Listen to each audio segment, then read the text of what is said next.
December 4th, 1950, found Jesse Leroy Brown desperately struggling to maintain altitude in his aircraft. A chilling transmission crackled over the radio.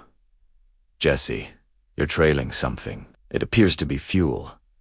His 6F4U Corsair squadron had been making low passes over the rugged mountains, drawing heavy anti-aircraft fire from enemy forces. To the profound distress of his fellow pilots, Jesse confirmed, "Yes, I am losing fuel. I don't know how long I can stay airborne."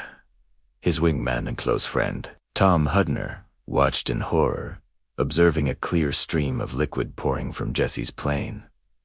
Hudner's heart plummeted. The disaster struck at the most critical juncture.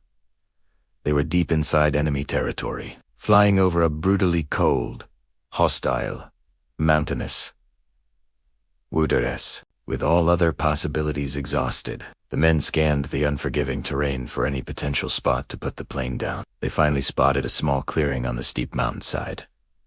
It was far from ideal, but it was their only chance. As they flew together, Tom urged Jesse to recheck his harness and ensure his canopy was unlocked for a quick exit. The flight anxiously watched as Jesse released his external ordnance and began his final approach, dropping steadily lower until the Corsair slammed violently into the ground, throwing up a massive plume of snow and ice before screeching to a stop. As the snow settled, the squadron flew overhead, confirming the wreck.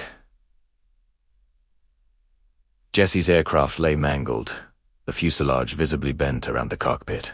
The impact had forced the canopy shut, and a sinister wisp of smoke began to rise from the engine. They circled the site again, frantic for a sign of life. A collective sigh of relief passed through the radios. Jesse was alive. He waved to them, and the squadron immediately radioed for a rescue helicopter. But Hudner was gripped by a growing sense of unease. Something was critically wrong. Jesse wasn't getting out. Before we continue this incredible story of sacrifice and bravery, we'd be honored if you could show your support. Please take a second to hit that like button, subscribe for more compelling historical narratives, and comment below with your thoughts on Jesse and Tom's unwavering bond. Your support helps us share these vital stories. Seconds dragged into a horrifying minute as the squadron continued to circle. Smoke still rose from the wreckage's cowling, and Jesse remained trapped inside. Hudner's anxiety curdled into dread. The delay was far too long. If Jesse was injured or pinned, the cold or a rapidly spreading fire would claim him long before rescue could arrive. Without hesitation, and without a word to the rest of the formation, Thomas J. Hudner made a profoundly heroic decision. He opted to deliberately crash his own plane to save his friend. Separating from the others, he cut his engine, jettisoned his ordnance, secured his harness, and ensured his canopy was locked open. The landing was violent, leaving Hudner with a wrenched back. Scrambling out of his downed plane, he rushed toward Jesse's Corsair. Jesse was indeed pinned tight within the shattered cockpit. While waiting for the incoming chopper, Hudner desperately tried to smother the fire with snow, stuffing handfuls into the engine cowling. The rescue helicopter finally arrived a grueling half-hour later. Rushing the pilot, Hudner demanded to know what tools he had, only to be heartbroken to learn the pilot's sole possession was an axe. Hudner seized it, hacking furiously at the instrument panel and the mangled fuselage, attempting to pry and bend the metal to release his friend, but nothing yielded. Hudner grew progressively more distraught as the impossible scale of the task became starkly clear. Yet even in this desperate moment, Jesse remained calm. "Everything will be okay," he managed to reassure his friend. But time was rapidly dissolving. Over an hour had passed. The sun was beginning to drop, and Jesse's strength was visibly fading. They considered the unthinkable, amputing Jesse's legs.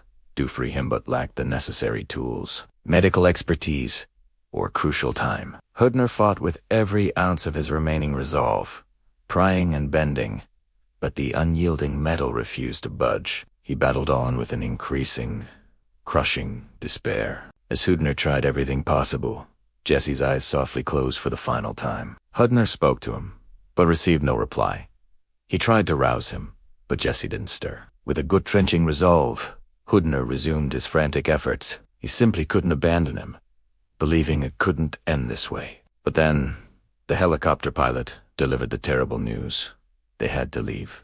Defeated and utterly heartbroken, Hudner approached his friend for one last, sacred moment, promising he would return for him.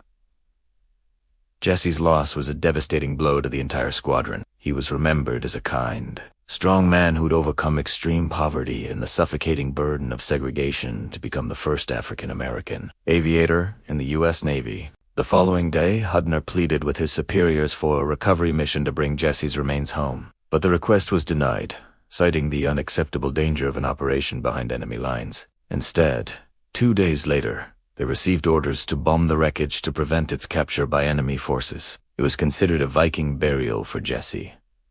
The squadron watched, heavy-hearted, as the Corsair burned. Together, the pilots recited the Lord's Prayer in a final, tearful farewell. Thomas J. Hudner was deservedly awarded the Medal of Honor for his extraordinary bravery and unwavering determination during the rescue attempt. During the ceremony, he finally got the chance to deliver Jesse's last words to his wife, Daisy.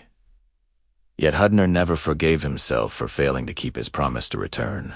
In 2013, at age 88, Tom flew to North Korea alongside Devotion author Adam Makos to petition for the recovery of Jesse's remains. The North Koreans granted Tom permission to bury a friend and gave the official go-ahead for the army to search the area, even allowing Tom to observe the process. Sadly, the search came up empty, and heavy monsoon rains prevented Tom from returning to the exact mountainside where his old friend had perished. Thomas Hudner passed away on November 13, 2017.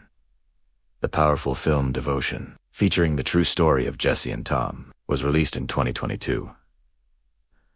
Shortly after the incident, the men of Fighter Squadron 32 penned a eulogy for their fallen brother, Jesse Leroy Brown, a Christian soldier, a gentleman, a shipmate, and friend. His courage and faith shone like a beacon for all to see. If this powerful story of friendship and sacrifice moved you, please make sure to subscribe to our channel, give this video a like, and let us know your thoughts in the comments section below. Your engagement helps us honor heroes like Jesse Brown and Tom Hudner.